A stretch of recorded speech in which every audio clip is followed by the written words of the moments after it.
Stay with me 真夜中のドアを叩き帰らないでと泣いた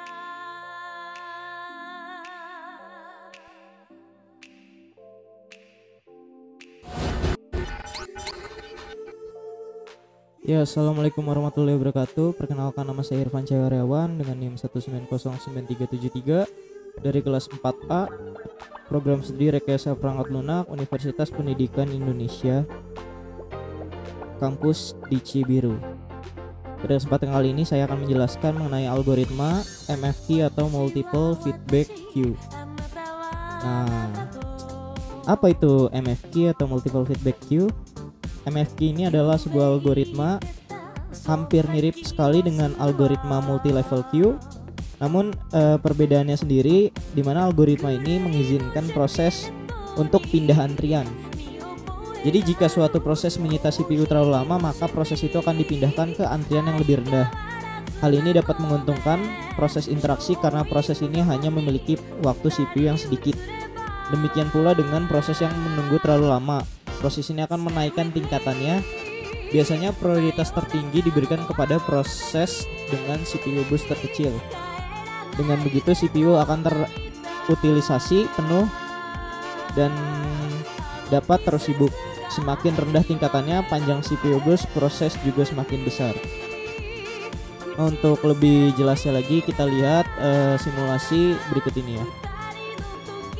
Jadi proses 1 masuk ke dalam kuantum 1, diproses di CPU, kemudian karena masih ada sisa burst masuk ke kuantum 2, lanjut masuk proses 2 ke CPU, masih sisa masuk ke keys 2, kemudian proses 1 dimasukkan ke CPU sambil menunggu proses ketiga datang. Saat proses ketiga masuk, P1 kembali lagi ke key 2 dan P3 diproses di dalam CPU. Nah, setelah itu dipindahkan lagi ke antrian 2 atau key 2, masuk P4, P4 karena busnya habis maka selesai, kemudian P1 juga, P2 juga, P3 diproses. Nah, masuk karena boost time-nya di sini masih sisa, maka dia dipindahkan ke ketiga, lalu di ketiga proses 3 selesai. Jadi saat perpindahan proses satu persatu tadi melihat dari boost time yang ada pada proses tersebut. Apabila boost time-nya masih tersisa pada saat melewati kuantum, maka dia dapat diproses ke antrian yang lainnya atau dipindahkan ke antrian yang lain. Namun apabila pada saat melewati suatu kuantum 1 misalnya. Jadi misalnya proses 1 melewati kuantum 1, apabila boost time-nya habis saat melewati kuantum 1, maka pada saat diproses di CPU, proses tersebut sudah selesai. Jika tersisa atau masih ada boost time-nya, maka proses tersebut dapat dipindahkan dari CPU ke antrian yang lainnya. Seperti itu. Ya, lanjut yaitu saya akan menjelaskan lagi mengenai algoritma penjadwalan RR atau round robin. Jadi algoritma round robin ini adalah suatu penjadwalan proses juga, di mana algoritmanya sendiri yaitu mengaliri proses yang ada di antrian. Proses akan mendapatkan jatah sebesar time kuantum. Jika time kuantumnya habis atau proses sudah selesai, CPU akan dialokasikan ke proses berikutnya. Pada penjadwalan ini dia tidak ada proses yang diprioritaskan. Semua proses disamaratakan dan mendapatkan pembagian waktu yang sama dari CPU. Seperti itu. Nah, untuk lebih jelasnya lagi, mari kita lihat simulasi selanjutnya. Proses 1 di running, kemudian berkurang. Nah, tiap proses tersebut dikurangi dengan 2 ya. Nah, diproses, kemudian boost time-nya masih sisa 3, kemudian balik lagi ready. Selanjutnya P1 masuk, sisa 3 karena dikurangi 2, kemudian lanjut, dibalikan lagi ke dalam, kemudian masuk ke diproses running, sisa 1, proses 2, kemudian dipindahkan antrian pertama P3, kemudian P2 kembali, kemudian 1 masuk, terus sampai dengan habis.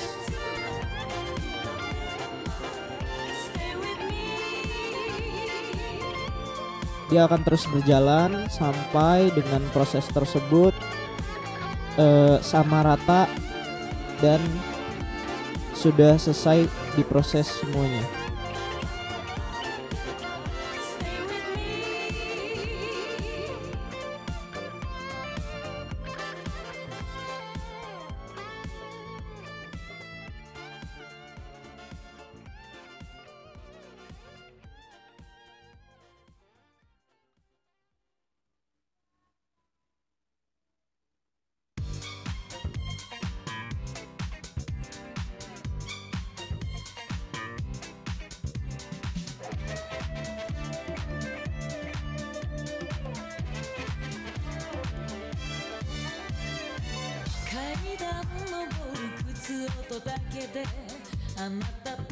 Nah, setelah selesai maka di sini didapatkan bahwa saat penjadwalan selesai, di mana proses P1 waktu kedatangan 0 karena habis, kemudian waktu prosesnya 7, waiting time 11, turnaround time-nya sekitar 18.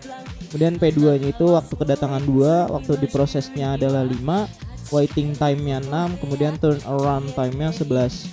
P3 6 waktu kedatangan, kemudian waktu proses 4, waiting time-nya 7, kemudian turnaround time-nya 11. Dan yang terakhir P4 itu waktu kedatangannya adalah 10 pada saat yang nilai ke-10, kemudian waktu prosesnya 2, waiting time-nya 3, kemudian turnaround time-nya 5. Nah, saat dihitung average waiting time-nya sekitar 11 ditambah 6 ditambah 7 ditambah 3, kemudian dibagi 4 didapatkan nilai sebesar 6,75. Nah, mungkin segitu saja yang dapat saya jelaskan mengenai algoritma penjadwalan MFQ dan penjadwalan RR ini. Kurang lebihnya mohon maaf apabila ada kesalahan. Segitu saja saya ucapkan wassalamualaikum warahmatullahi wabarakatuh.